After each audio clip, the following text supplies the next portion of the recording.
Muito bem, nós estamos aqui novamente, mais um OncoCast. E no OncoCast essa semana nós estamos com uma companhia muito especial.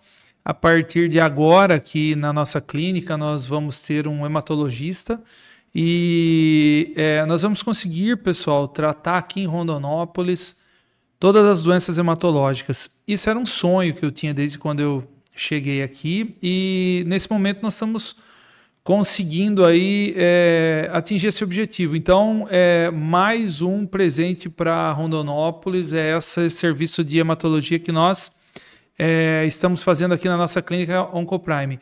E, em especial, nesse momento do ano, né? Nós estamos agora no fevereiro laranja, que é o mês de conscientização das leucemias. Eu acho que vocês já devem ter visto aí nas redes sociais.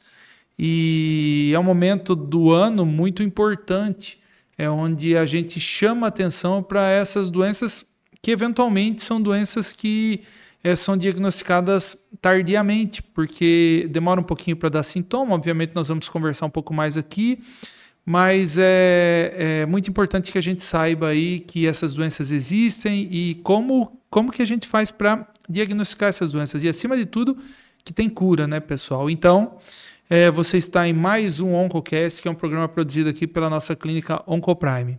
E hoje nós estamos aqui com o Dr. João Paulo. Dr. João Paulo é hematologista, né? Fez clínica médica e se especializou em transplante de medula. João Paulo, pô, prazerzão estar recebendo você aqui na nossa clínica. Você, com certeza, você vai somar muito aí com a nossa clínica e não só com a nossa clínica. Eu acho que você vai trazer tanto benefício aqui para Rondonópolis, cara. Então, seja bem-vindo. Fico muito feliz em ter você aqui com a gente, viu? Muito obrigado. É uma alegria e felicidade estar aqui com vocês, iniciando essa nova jornada, essa nova etapa da minha vida, né? Terminando agora a formação, foram aí 6 anos de faculdade, mais 5 de residência. Então agora são novos desafios, Muito novas bem. oportunidades. Então, eu acho que você está chegando num momento muito legal, porque a cidade tem uma... Eu, quando cheguei há 20 anos atrás, não tinha uma grande estrutura. Para a gente fazer tratamento, meu amigo, era bem precário. Então, a gente tinha muito pouco... desde equipamento de imagem, diagnóstico, até tratamento. Centro cirúrgico, por exemplo, a gente tinha de uma maneira muito arcaica ainda, 20 anos atrás, acho que você deve imaginar. Hoje nós temos uma cidade muito bem estruturada, então eu acho que você está chegando, nada é por acaso, está chegando num bom momento, né? Eu queria que você falasse um pouco mais, João Paulo, da sua formação para as pessoas te conhecerem, né? O que você fez para chegar até aqui, né? Porque eu acho que um ponto bem importante da sua formação é a especialização em transplante de medula. A gente já está falando, a gente se conhece já há ano, né? Uhum. E falei para você ano passado, não, vem aqui, já começa, dá as caras, e aí você optou por fazer a mais um ano de transplante de medula. Então, queria que você falasse um pouco da sua formação. Então, eu me formei em medicina em Goiânia pela Pontifícia Universidade Católica. Fiquei um ano trabalhando, assim, um período trabalhando, dando alguns plantões. E aí decidi que era hora de fazer residência. Comecei clínica médica pelo Hospital das Forças Armadas, em Brasília. Até então, meu objetivo era cardiologia. Olha só. É sempre assim, né? Como que a vida era. E aí passei num optativo, num rodízio em oncohematologia e me apaixonei. Então, eu dei uma entrevista no fim do ano passado e ela me perguntou, por que você foi para oncologia? Eu falei, por que você escolheu a oncologia? Eu falei, não é bem assim, não. A oncologia escolhe a gente, né? Você vai por outro caminho, de repente a oncologia te puxa. É o que você acabou de dizer aqui, né? É bem isso. E aí fiz hematologia em Brasília, concluí em 2014, e aí decidi fazer transplante de medula óssea, optei por... 2024. 2024, Exatamente. desculpa. Isso. 2024. E aí optei pelo transplante de medula óssea e escolhi Curitiba, né? Sim. Curitiba foi o primeiro centro de transplante de medula aqui na América Latina. Foi com o Dr. Ricardo Pasquini, que ele começou lá na década de 70. Sim. Então é um centro que já tem um longo tempo de experiência em transplante de medula. Tem história, né? E foi um período muito bom, sabe? Eu acho que foi um ano aí bastante gratificante. Na verdade, você fez a sua formação muito completa, né? Isso é muito importante. Pessoal, a gente por muito tempo, fiz a parte hematológica maligna, estou dizendo, porque tem outros hematologistas na cidade, né? Tem um hematologista na cidade, mas por muito tempo fiz a parte oncológica de hemato sozinho, e eventualmente o transplante de medula óssea é uma coisa que a gente tinha muita dificuldade. E a gente encaminha fora do estado ainda hoje. Então, com a presença do João Paulo aqui, nós vamos lutar para fazer com que a gente tenha o transplante aqui, né? Começamos pequenininho, com um transplante autólogo, e não custa sonhar no futuro aí ter uma coisa um pouco maior com o heterólogo mesmo, né? E Rondonópolis, né? Queria que você falasse para as pessoas aí por que você veio para cá. Você tem um vínculo aqui, né, na região? Tenho. Eu vim para cá por conta da minha noiva, né? Ela é aqui de Rondonópolis. E foi mais por essa questão de família também. É importante ter uma rede familiar do lado. E a gente tem uma filha pequena agora, a Júlia, de 3 meses. Então foi uma coisa que pesou bastante na decisão. Criar perto da família, isso. Criar perto da família, onde ir. Eu acho que está acontecendo uma coisa diferente nos últimos anos, que a gente vem recebendo aqui na clínica os filhos de Rondonópolis, assim. E, na verdade, você não nasceu aqui, mas você tem um vínculo, porque sua noiva, sua futura esposa, sua companheira é daqui. E Zé Maurício, mesma coisa. O nosso oncologista clínico. Nós estamos recebendo pessoal que saiu para estudar e está voltando. Isso eu acho muito interessante. A geração anterior à minha e a minha geração são pessoas que vieram de outro lugar. Mas agora, né, a gente nasceu em outro lugar, mas agora é o que a gente vê. E de agora para diante vai se intensificar. Nós todos, meus colegas médicos chegaram, nasceram em outra região, a gente tem filho fazendo medicina e uma boa parte dos meninos vão voltar para cá, pelo menos é o que a gente espera. E nada como ficar perto da família. Rondonópolis é uma boa cidade. Sua esposa sua companheira é ginecologista, né? Isso, ela é ginecologista, obstetra. Isso. Ela gosta bastante da área da obstetrícia e também ela tem uma paixão pela área da colposcopia. Que são lá das doenças cervicais, né? Aquela patologia de colo do útero nas mulheres, né? A gente já falou aqui muito a respeito de câncer de colo do útero e a gente sabe da importância que é quando você diagnostica de maneira precoce, né? A gente consegue aí a cura e a prevenção muito mais do que 90%, né? Nos últimos tempos isso tem intensificado. E a gente tem uma falta, a gente tem poucos profissionais que fazem isso aqui, viu, João Paulo? Então, como eu te disse, acho que ela vai ter um campo de trabalho muito produtivo aqui. Para a gente falar um pouco sobre o nosso mês agora, que é o fevereiro laranja, então vamos começar falando sobre as doenças malignas hematológicas, né? Vamos falar sobre leucemia. Mas antes de a gente falar sobre leucemia, explica para o pessoal qual que é a diferença a diferença dos tumores hematológicos e dos tumores sólidos. Vamos começar falando de maligno, aí depois a gente fala de benigno também um pouquinho no fim da nossa conversa, porque as pessoas perguntam, eu estou com câncer, mas aonde é? Entendeu? Então isso na cabeça das pessoas, elas não entendem muito bem. A leucemia entende. As pessoas sabem mais ou menos o que é. Linfoma mais ou menos, mas mieloma, meu amigo, quando a gente fala, ninguém sabe o que é, né? Então eu queria que você falasse um pouquinho dessa diferença e depois vamos falar um pouquinho sobre a leucemia de maneira geral, o que é, os tipos, né? Isso é uma coisa bem interessante, porque realmente é uma coisa que o pessoal confunde bastante. Então, assim, uma das primeiras coisas que a gente fala aqui nas doenças oncohematológicas é que não tem metástase, né? Pois é. Diferente dos tumores sólidos. Dos tumores sólidos. Isso. Então, a doença oncohematológica, como são células do sangue, elas já nascem difusamente. Então, não se usa esse conceito de metástase. Porque muita gente tem a ideia que tenho metástase e a doença de pior prognóstico, vou ter um risco mais desfavorável. Isso para oncohematologia não funciona. A gente tem outros parâmetros para avaliar se a doença é de um bom prognóstico ou um pior prognóstico. Sim, exatamente.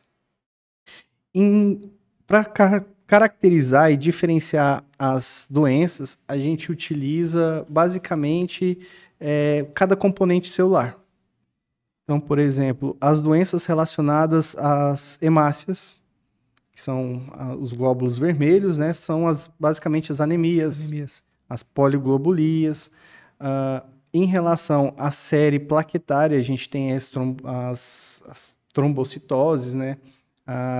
Tem também as plaquetopenias, a PTI, púrpuras, né? As púrpuras, enfim. E, por fim, a gente chega na série branca, que são as células de defesa. E aí, nessa série branca, existem inúmeras células, né? Não inúmeras, mas um amplo espectro aí. Se pega o plasmócito, que é um produtor de imunoglobulina, e essa célula ficar doente, a gente vai ter a origem aí do mieloma múltiplo. Então, basicamente é isso, em resumo. Se pegar a série mieloide, que são os neutrófilos, os metamielócitos, os mielócitos, os promielócitos e os blastos, a gente entra no campo das mieloproliferativas. Se for mais células maduras, e nas leucemias mieloide aguda, se for células com características de uma maior maturidade, tipo blastos. Se for para o lado dos linfócitos, a gente também vai ter a leucemia linfocítica aguda e os linfomas. Sim, exatamente. Então, de uma forma resumida e... de uma forma bem resumida, resumindo mais que isso, a gente tem 3 grandes grupos, né? Isso. Que são a leucemia, linfoma e o mieloma, né? E que eventualmente o mieloma nós temos lá, como você mesmo falou da origem e da linhagem, ele tem dos plasmócitos, ele tem o plasmocitoma quando ele é solitário, né? Uhum. E obviamente quando tem outras lesões, ele se torna lá o mieloma múltiplo, de maneira bem resumida para as pessoas entenderem, né? Uhum. E para a gente entrar então na leucemia, de uma maneira geral, as pessoas têm essa história assim, mas eu tive histórico familiar de leucemia. Será que eu vou desenvolver? Tem problema? Parte genética? Então, eu queria que você falasse um pouco a respeito disso. E de onde surge as leucemias? Muita gente pergunta assim, será que é de alguma coisa que eu comi? Será que é de veneno e etc? Isso tem muita dúvida, as pessoas perguntam muito pra gente isso. Isso não tem para as leucemias mieloide agudas e para as LLAs, que as leucemias linfóides agudas, não tem essa questão da hereditariedade. Sim. Não é uma doença que é passada de pai para filho, ou se o avô teve. E também ainda não existe nenhuma causa específica. Tem alguns estudos que mostram que relação com benzeno, mas ainda não está muito bem estabelecido. E o principal fator desencadeante da doença vai ser uma alteração genética, uma alteração, né, citogenética da célula, que ela vai perder a sua capacidade de não se proliferar de forma desenfreada, e aí é a origem de toda a doença. Eu costumo dizer que no câncer sólido, ele basicamente tem uma origem, a gente tem que considerar a origem genética, tem que considerar os hábitos e vícios, e eventualmente aquele fator do estressor, sabe? Você imagina que para as leucemias e linfomas e etc., você acha que isso tem alguma interferência nisso? Eu digo hábitos e vícios. Esporte em excesso ou vida sedentária, alimentação e, eventualmente, o estresse emocional mesmo. Habitualmente, a gente não costuma ver muito isso nas doenças oncohematológicas. Não é algo que tem uma predisposição tão grande, sabe? Até porque ocorre muito em pessoa de idade também, né? Isso. A principal... Esse é o fator, sabe? A idade da pessoa é um fator de risco, isso já é bem sabido, porque aquela célula está exposta à divisão celular há muito tempo. Então, a gente sabe que o paciente idoso, ele já tem uma célula que já tem uma jornada aí de divisão longa, né? E em algum momento, essa divisão celular vai causar algum dano genético que vai causar a doença oncohematológica. Uma outra coisa para a gente... Vou fazer algumas perguntas bem diretas, e, na verdade, sabe o que eu estou fazendo com você? São as perguntas que as pessoas me fazem no consultório. Então, eu acho que isso é muito legal, porque é a dúvida que as pessoas trazem até a gente. Existe, obviamente, pessoal, 4 tipos de leucemia, né? São as leucemias linfóides e mieloides, aguda e crônica, né? Se você for ver, são 4 tipos. Queria que você falasse assim, característica bem resumida de cada uma. E uma outra coisa também é o seguinte: qual que dá mais em jovem, qual que dá mais em idoso, e quais são as de pior prognóstico e as de melhor prognóstico. Ah, mas essa é pior do que a outra? Isso é uma, eu acho que no seu consultório deve ser muito mais, mas é recorrente, né? Pergunta recorrente que eles fazem pra gente. Então vamos lá. Da leucemia linfóide aguda, é uma leucemia que, sabidamente, ela é muito mais prevalente em crianças. É a doença oncológica mais prevalente nas crianças, sem dúvida é a leucemia linfóide aguda. Só que a coisa boa é que nas crianças ela tem um prognóstico melhor. Então, as taxas de cura em crianças beiram a 80%. Nos adultos e nas pessoas mais velhas, a leucemia linfóide aguda não tem um prognóstico tão bom. Então, é uma doença que ela já tem como que eu digo? Ela não responde muito bem ao tratamento, ela tem grandes chances de recaída, são tratamentos longos e prolongados. Tanto é que, para os adultos, a gente se inspira para tratar a leucemia linfóide aguda nos protocolos pediátricos. Então, a gente chama protocolos pediátricos like. Tem vários grupos, tem o grupo alemão que fez o GEMAL, tem o grupo francês que fez o GRAAL. Então, são grupos que se inspiraram em protocolos pediátricos que tiveram bastante sucesso. A leucemia mieloide aguda, ela é uma doença mais característica de pessoas idosas, né? Principalmente pelo fato dessa questão da célula se dividir por longo período, e aí a pessoa idosa ela está mais suscetível a algum erro genético ali, né? Já que aquela célula vem se dividindo há muito tempo. Isso mesmo. Leucemia mieloide crônica também é mais comum em pessoas antes de ir para as crônicas. As agudas, então, ela tem um curso clínico mais agudo também. Então, a pessoa vai começar a ter sintomas de fraqueza intensa, pode aparecer sangramentos, manchas pelo corpo, um suor excessivo no período da noite.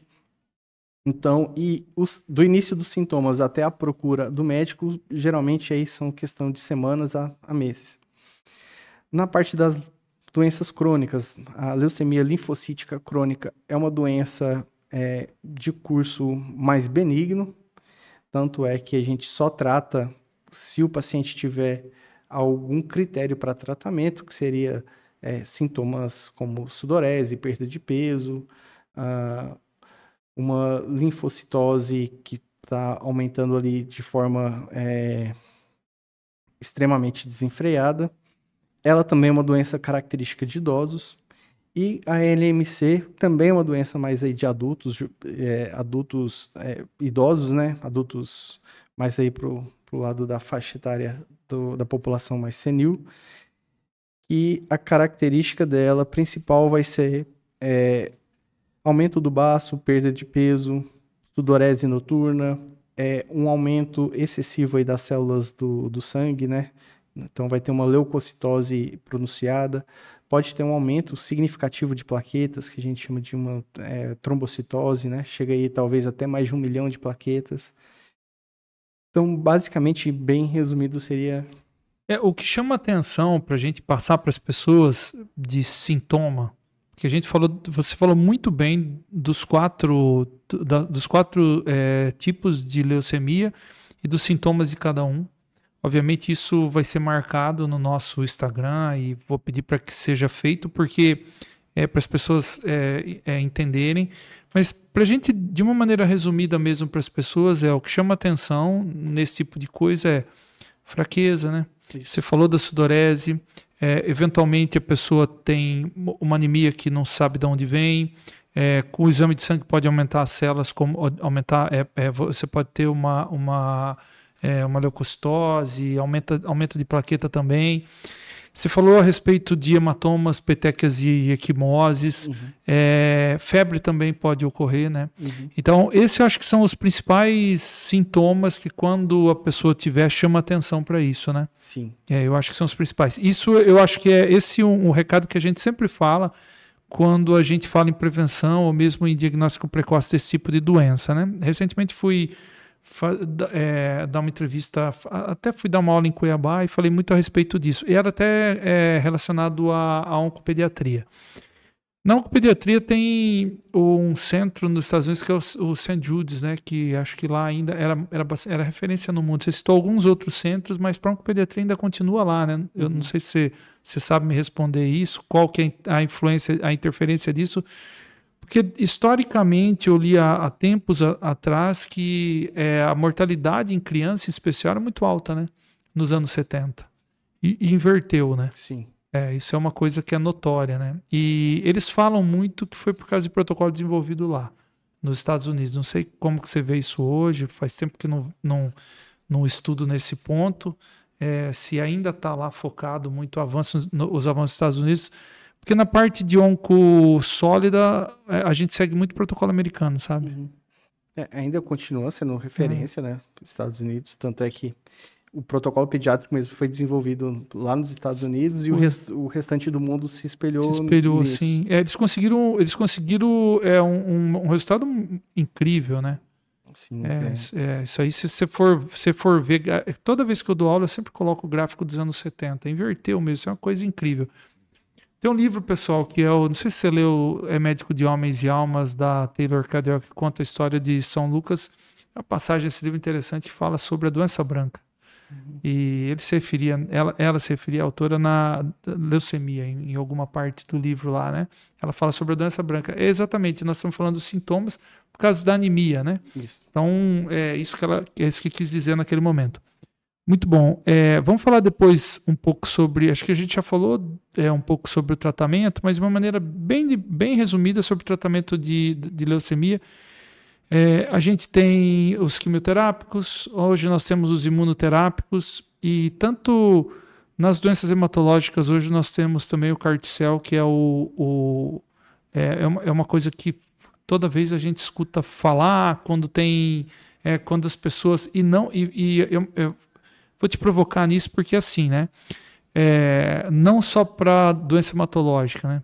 As pessoas pegam lá, olha, tal pessoa fez esse tipo de tratamento experimental, não dá para fazer no tumor sólido, então eles trazem para cá, né?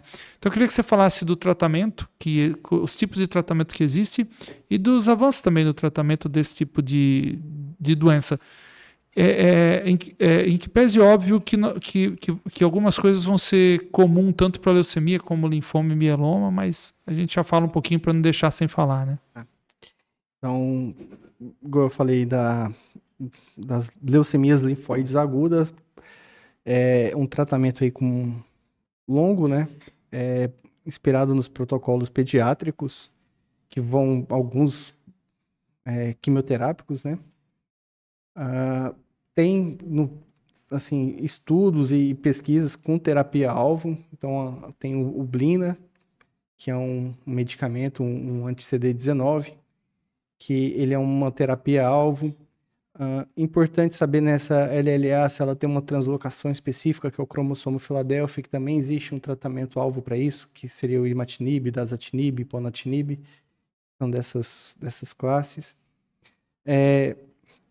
Na leucemia mieloide aguda, também, habitualmente, se o paciente for jovem e a doença for de risco intermediário ou desfavorável, o tratamento é quimioterapia de alta intensidade seguida de transplante de medula óssea. Isso daí é para a cura, né? Paciente idoso que não tem performance para fazer um tratamento intensivo, hoje em dia já tem um medicamento, que é o venetoclax, um anti-BCL2, associada a azacitidina, que é um hipometilante, que também é fantástico. Assim, os resultados hoje são surpreendentes. Que antigamente o paciente idoso com leucemia mieloide aguda, ou ele ia para ficar com hidroxiureia, ou ficava com uma citarabina em baixas doses aí até a doença recair. Progredir, isso mesmo. progredir. Com o venetoclax e o hipometilante, a gente conseguiu aí uma PFS mais longa. Então, esses pacientes têm um tempo aí sem doença de 3, 2 anos, 4 anos. Não dá para falar em cura porque não vai ser feito o transplante. Então, a gente sabe que o paciente com leucemia mieloide aguda, se for risco intermediário ou desfavorável, só a quimioterapia intensiva não vai bastar. Tem que fazer o transplante de medula. Na LLA também, habitualmente, todo o paciente, com exceção das crianças, que responde muito bem à quimioterapia, em geral, a grande maioria vai ter que fazer o transplante de medula óssea. Em relação aos linfomas, os linfomas é um mundo, né? Existem aí mais de 80 subtipos de linfomas. Mas de maneira geral, para a gente não se adentrar muito, tem os linfomas de Hodgkin e não Hodgkin. Isso. E a gente fala também dos de alto grau, baixo grau, e senão, se a gente for entrar muito, é o que você acabou de falar, o linfoma a gente fica falando o dia todo, né? O linfoma dá para ficar um dia inteiro Dá, aí falando. exatamente. Mas então, no linfoma de Hodgkin também tem atualmente, classicamente o ABVD, o tratamento, né? Desde sempre, né? O Desde sempre, mas agora está vindo aí as imunoterapias também, né? E o brentuximab, um anti-CD30, está sendo incorporado no protocolo. Então, é o BVAVD, que é o brentuximab, com uma quimioterapia. E também tem um anti-PDL1, que é o nivolumab, o pembrolizumab. Sim, as imunoterapias. E também está sendo utilizado no linfoma de Hodgkin. No linfoma não Hodgkin, o R-CHOP ainda continua. O R-CHOP é o clássico. Quando eu comecei, a gente fazia o CHOP, né? Uhum. Aí quando entrou o rituximab, a gente já foi um grande avanço, né? E de fato continua.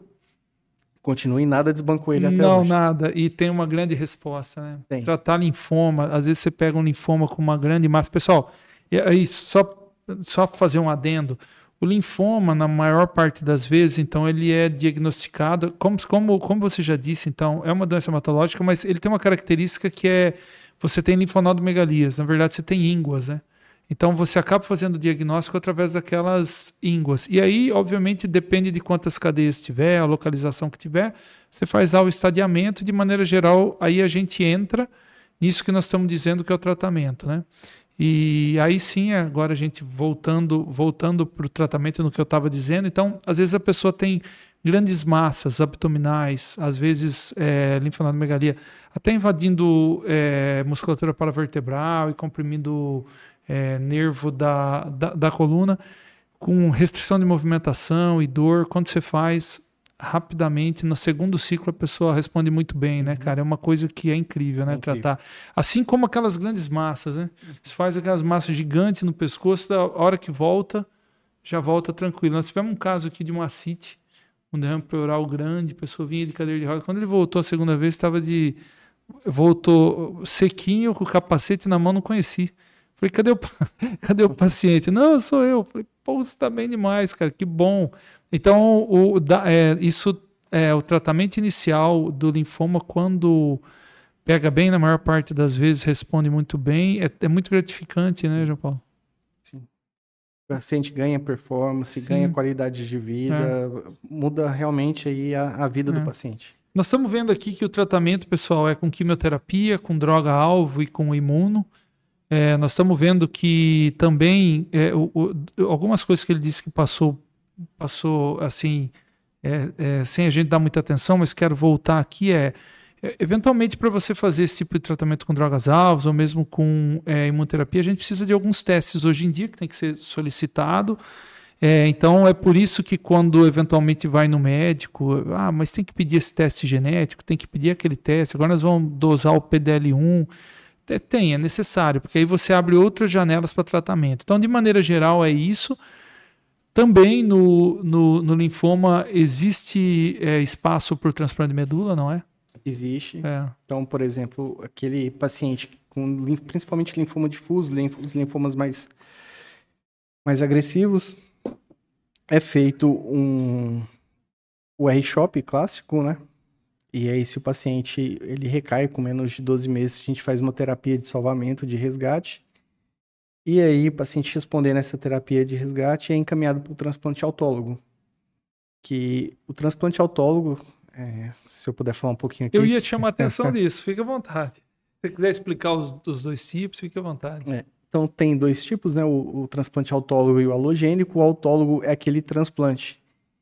E, basicamente, ele tem só o nome de transplante, mas não é um transplante. Ele é uma quimioterapia em alta intensidade. Isso. Só que, se eu fizesse essa quimioterapia em alta intensidade e não resguardar as células do paciente, ele ficaria aplasiado aí por o resto da vida. E sem as células do sangue, ninguém consegue viver. Não. Então, a estratégia desenvolvida é fazer uma coleta de células, congela essas células, faz uma quimioterapia em alta intensidade e depois reinfunde isso. E essa célula ela tem a capacidade de migrar novamente para a medula, que a gente chama de homing, e ali reestabelecer toda a função medular. Então, esse é o transplante autólogo. Às vezes as pessoas escutam falar pegou. Pegou. Isso. Pegou. Aí pegou. É isso. Geralmente a pega no transplante autólogo ocorre ali no dia mais 15, mais 13.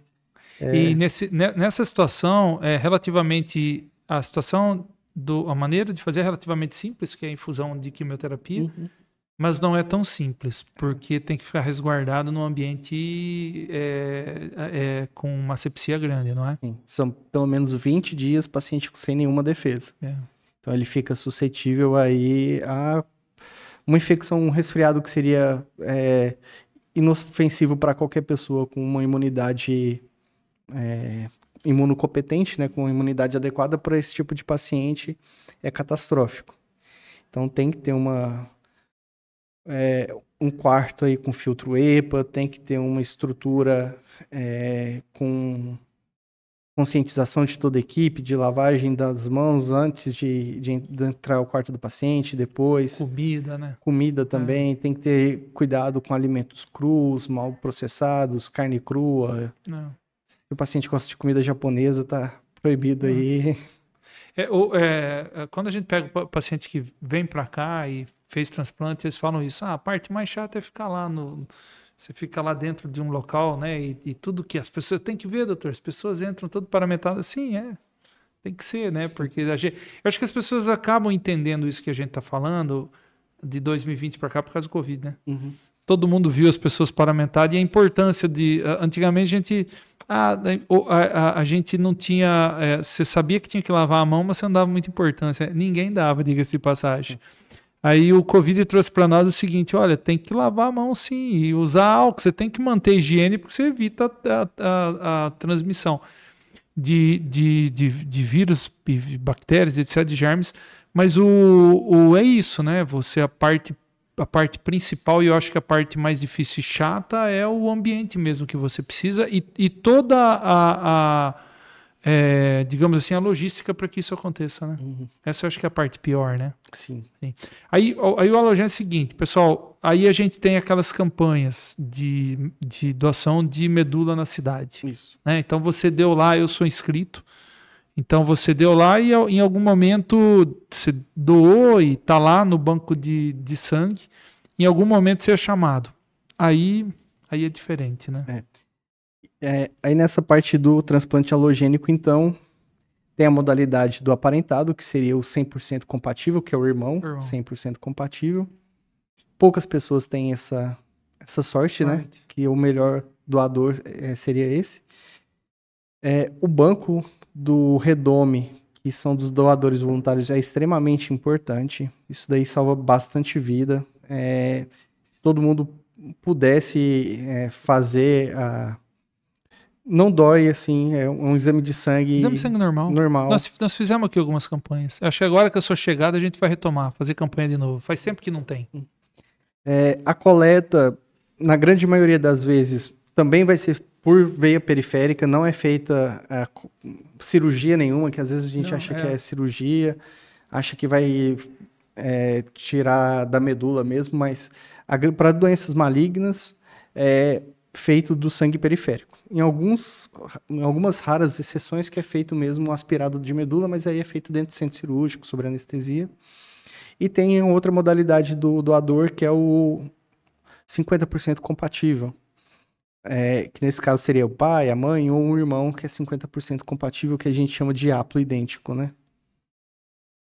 Então, basicamente, são esses três tipos de doadores. O doador aparentado sem é o doador ideal, e os outros a gente chama de doadores alternativos.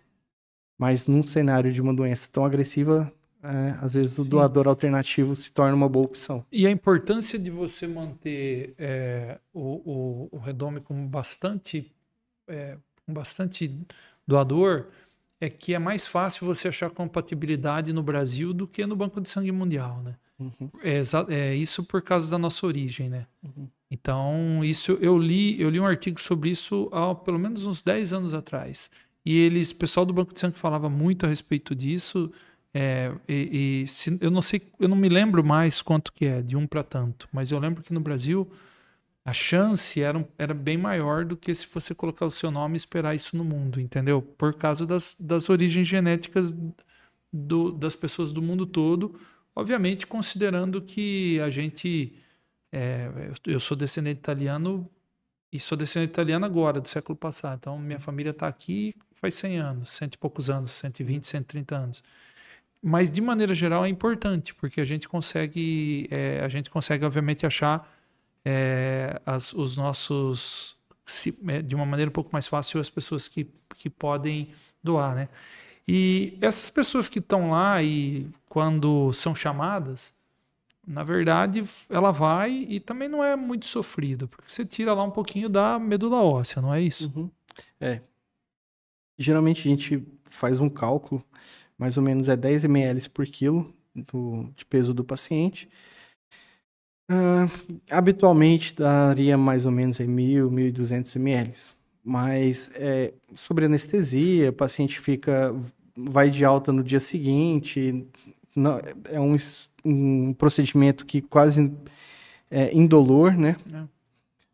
Então, assim, é bem tranquilo, sabe? O transplante a doação de medula óssea. Então, a gente tem que incentivar isso, porque eu já vi casos de chamar e a pessoa não querer doar, né? Não sei se você já viu isso. Já. É raro, mas a gente vê isso, né, cara? A gente tem que incentivar esse tipo de coisa.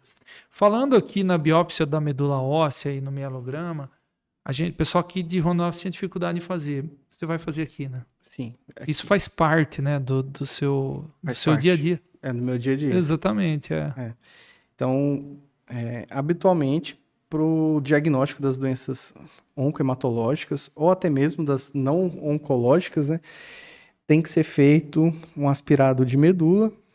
Nesse aspirado de medula, são feitos um mielograma, que vai ser a avaliação da lâmina, né? A gente vai ver a característica da célula, se a célula está bem redondinha, se ela tem alguma característica diferente, se tem muito grânulo, pouco grânulo, se tem bastão, se não tem bastão. Isso é uma coisa que você consegue dar o resultado, inclusive, muito na hora, porque é você que lê, né? Isso. Na hora ali, a gente consegue já fazer a contagem de células e já consegue ter uma ideia morfológica do que aquilo ali representa. Mas, às vezes, a morfologia nos prega algumas peças. Então, foi desenvolvido aí o exame de imunofenotipagem por citometria de fluxo, que basicamente é feito... Pega-se um fluorocomo, coloca num receptor específico para algum ligante, por exemplo, um CD4, um CD5, um CD33, um CD19, um CD20, e aquilo ali, quando passa numa máquina, ele vai emitir uma luz e vai captar se está presente ou não aquele marcador. Essa é a imunofenotipagem por citometria de fluxo. Também é feito o cariótipo, né, que é o cariograma. A gente vai avaliar ali as metáfases, ver se o paciente é 46XX, 46XY, se tem alguma anormalidade genética, alguma translocação diferente, alguma deleção, ou se é um cariótipo que a gente chama de complexo, que tem várias deleções. E na biópsia de medula óssea é feito tanto o anátomo patológico com a coloração básica e também a imunocitoquímica, né? que também vai esses marcadores específicos para pegar alguma característica específica de doença ali. E aí você acaba fechando o diagnóstico, como você acabou de chegar hoje, eu já te encaminhei um paciente hoje mesmo, né, com o que a gente pegou o diagnóstico lá, uma parte na biópsia de medula óssea, né? Isso. Foi extremamente importante esse exame, porque já trouxe várias informações importantes em relação à doença, característica. Pessoal, então é o seguinte, a partir de agora, esse exame, a biópsia de medula óssea, mielograma, vai ser feito de uma maneira frequente para os pacientes com doença hematológica. A gente já fazia aqui, mas a gente fazia muito em criança. O Afonso fazia de maneira rotineira. Zé Maurício colhia também, que é um oncologista clínico nosso, quando ele foi habilitado a colher, quando ele fez residência, até porque ele fez lá em Curitiba, e o serviço tinha um íntimo contato lá com a hematologia. Mas por ser agora a sua rotina, eu acho que as pessoas podem contar aqui com a clínica, contar com a sua consulta e com o procedimento, porque, rapaz, era um transtorno. Era solicitado e tinha que sair, era uma coisa muito, muito complicada. Então, chamo a atenção que a partir de agora, então, de uma maneira mais frequente, aqui em Rondonópolis, se precisar, pode procurar a nossa clínica, Dr. João Paulo, que a gente passou a realizar, então, a biópsia de medula óssea, mielograma, e aí os outros exames ele pede se tiver necessidade, né? Paulo, só de passagem, a respeito de mieloma múltiplo e o plasmocitoma, né? De maneira geral, as pessoas chegam com dor, porque ele é uma lesão que destrói o osso, absorve, né? Faz absorção óssea, e eventualmente tem fratura, às vezes chega com fratura patológica, e também é uma doença hematológica. Então, eu gosto muito de falar disso para que as pessoas conheçam, porque falou de hematologista, então, por conta até do fevereiro laranja, fala do que? Leucemia. Leucemia e linfoma, eventualmente. Linfoma se popularizou com o Janequine, com a Dilma, né, cara? Então as pessoas, não, fulano teve. Mas a leucemia é mais frequente mesmo, até porque, por ser mais frequente, as pessoas conhecem de maneira mais rotineira. Aí o mieloma fica um pouco atrás. Então, eu queria que você falasse um pouquinho sobre mieloma, plasmocitoma, mas rapidão, só de passagem. Então, e que também cabe o transplante de medula, né? Sim. Então, é isso. É basicamente isso. Quem principalmente faz diagnóstico de mieloma múltiplo vai ser o ortopedista. Os caras já até sabem qual exame pedir. A gente faz há muitos anos, né? E o nefro também faz bastante. É verdade, tem razão. Da disfunção renal. Mas o plasmocitoma solitário basicamente é um conglomerado de plasmócitos em que exclusivamente vai ser esses plasmócitos isoladamente. Então não vai ter nenhuma repercussão sistêmica. Eu não posso ter disfunção renal, hipercalcemia ou fratura patológica. Se eu tiver algum desses associado a esse plasmocitoma, eu já chamo isso de mieloma. O plasmocitoma solitário, ele pode ser tratado só com radioterapia, mas a gente tem que seguir esse paciente, porque isso daí eventualmente pode virar um mieloma lá na frente.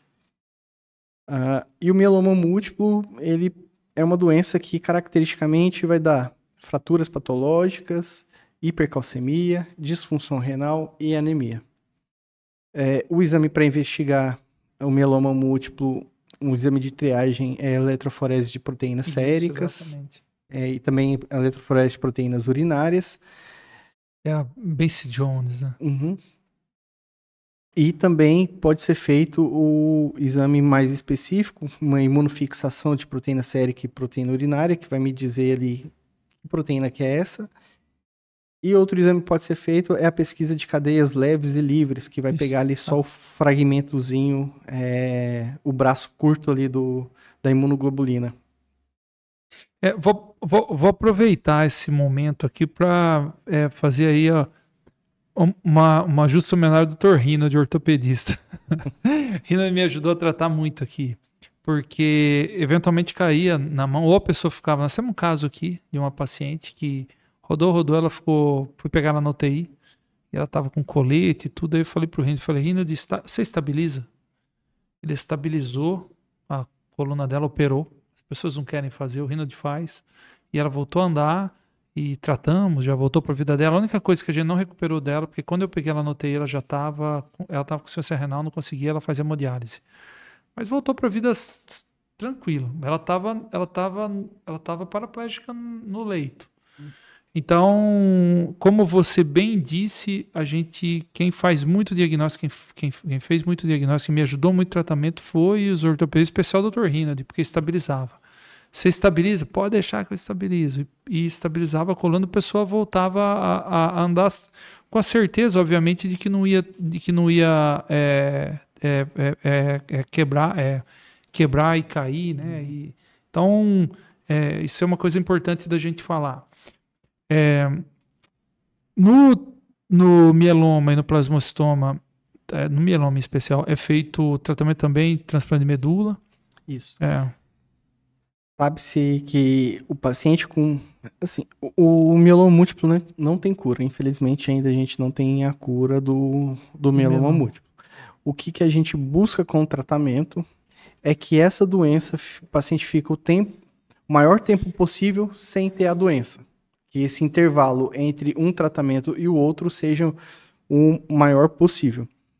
E para isso ser bem sucedido, a gente sabe que tem que fazer o transplante, se o paciente tiver condição, ou tiver menor que 65 anos, não for idoso, ou tiver um performance para o transplante, ele não vai fazer. Mas se ele for jovem, com performance, obrigatoriamente tem que fazer o transplante autólogo de medula. Com esse objetivo, de deixar o próximo tratamento o mais longe possível. A pessoa, meu construtor, que construía para mim há muito tempo atrás, fez uma outra clínica minha, ele desenvolveu mieloma múltiplo, a gente tratou, eu tratei dele, mandei para Jaú fazer transplante de medula, ele se curou e hoje ainda trabalha, etc. Faz tempo, ele foi o construtor que fez essa clínica aqui que a gente está gravando e voltou para a vida dele, etc. Então, acontece muito perto da gente esse tipo de coisa e é exatamente a história que você acabou de falar agora, né? Para a gente falar, saindo um pouco, obviamente a gente fiz bastante essa parte da hematologia maligna, mas para a gente sair um pouquinho disso agora, eu queria que você falasse um pouco das doenças benignas, em especial das anemias, mas rapidamente, né? Rapidamente eu digo porque a gente aqui trata dos tumores e é o meu métier, é o que a gente sabe falar, né? Mas não é muito a sua realidade de consultório. A sua realidade de consultório, graças a Deus, que a gente procura mais são as doenças benignas, né? Então eu queria que você falasse um pouco das anemias e eu queria te fazer uma outra pergunta que todo mundo faz, eu fiz o exame de sangue e deu uma leucopenia discreta naquela pessoa que tem mesmo e que procura e não acha e vai ficar lá com aquele leucócito na casa dos 3 e pouquinho. Será que isso vai me dar leucemia em algum momento da minha vida? Isso é muito frequente aqui no nosso consultório. Isso daí tem até um nome que é a neutropenia constitucional benigna. Isso não vai trazer nenhum prejuízo para o paciente. Sabe-se que os neutrófilos, eles ficam agrupados ali na parede do vaso sanguíneo. Então, habitualmente, um paciente ou outro vai ter esse neutrófilo mais aderido à parede e quando faz o exame de sangue tem uma contagem mais baixa. Mas que quando ele precisa daquela célula de defesa, ela desgruda do vaso e ele tem uma resposta imunológica igual a quem tem uma contagem maior. Mas isso tem que ser feito uma investigação mesmo, mais aprofundada, mas habitualmente, se for só isso, é neutropenia constitucional benigna. Então... E as anemias que as pessoas procuram? Aí já é uma gama gigantesca, né? A anemia também é um mundo. Mas com bom hemograma dá para já saber basicamente para que lado ir, né? Então, o tamanho das hemácias já é um indicativo do que pode estar acontecendo. Então, a gente classifica baseado no VCM, que é o volume corpuscular médio daquela hemácia. Então, se o VCM for alto, a gente chama de anemia macrocítica. Se for um VCM normal, normocítica. E um VCM pequeno, microcítica. Então, resumindo basicamente, VCM alto vai ser ou deficiência de ácido fólico, vitamina B12, pode ser por alguma síndrome mielodisplásica.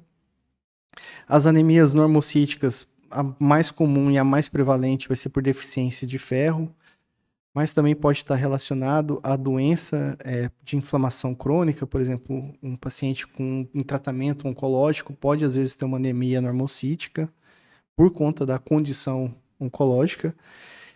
E a anemia microcítica tem que entrar aí no diagnóstico, as talassemias. Pedi para que você resumisse um pouquinho, porque vai ser uma constante aí no seu consultório. Eu acho que a gente falou bastante a respeito de tudo, mas o mais importante mesmo é que as pessoas saibam que você está aqui atendendo e já chegou, como eu te disse antes da nossa conversa, chegando, porque já te encaminhei paciente com leucemia hoje. Não, obviamente não esperava, estava fazendo a investigação e deu certo de chegar hoje, foi até uma coincidência, né? Então, isso acho que mostra que trabalho não falta aqui, né? Sim. Então, eu vou deixar um espaço aberto para você falar alguma coisa, que às vezes faltou, às vezes você quiser falar alguma coisa a mais, mas de antemão já te agradeço aí. Sei que não é fácil falar e chegar e gravar e etc, mas é importante. Isso como eu te disse, é importante para as pessoas te conhecerem, né? Uhum. Então, só queria agradecer, né, a oportunidade de estar aqui, a oportunidade de estar em Rondonópolis, aqui na Oncoprime. A gente tem ainda um caminho longo pela frente, né, muito trabalho. Tem alguns projetos que a gente está pensando, vamos tentar trabalhar para trazer o transplante autólogo aqui para Rondonópolis, na verdade para o Mato Grosso, né? Exatamente, se trouxer para cá para o Mato Grosso, porque não tem no Mato Grosso, é isso aí. Tem. E se der certo isso daí, não custa sonhar, né? Não custa. Um halogênico, mas... Exatamente. Estrutura tem, viu? Estrutura aqui na cidade a gente sabe que tem. Então, resumindo, te agradeço muito. Você vai ter certeza que foi uma aquisição de ouro aí para nossa clínica, mas em especial para a cidade, para a região, né? Se a gente conseguir dar mais esse presente, eu acho que a minha história aqui em Rondonópolis foi uma história coroada por muitos presentes à população. Foi nós que credenciamos o serviço de oncologia, nós que fizemos todo o tratamento do câncer que está aí. Foi eu conseguir, na ocasião, a radioterapia para vir aqui. Consegui lá tanto que consegui aqui, logo em seguida Sinop conseguiu, mas até hoje não se estabeleceu. Foi nós que fundamos a APOR, que é uma associação associação dos pacientes oncológicos. Foi nossa ideia de que a APOR fizesse mamografia e etc. Então, nós demos vários presentes para Rondonópolis e eu tenho certeza que nós vamos dar mais esse, viu, do transplante. Então, é o sonho que a gente sonha junto, ele se torna na realidade. Muito obrigado novamente, agradeço a você, agradeço ao Gabriel tá aqui com a gente, né? E agradeço a você que chegou com a gente até aqui, até agora. E como você sabe, esse vídeo vai estar na íntegra lá no nosso canal do YouTube, da Oncoprime, e também nas nossas redes sociais, o Oncocast, da Oncoprime, a minha pessoal, Dr. João Paulo, que a gente pode deixar aí no nosso link. Se você gostou, então, curta, compartilhe esse vídeo e a semana que vem tem mais. Um abraço, bom final de semana.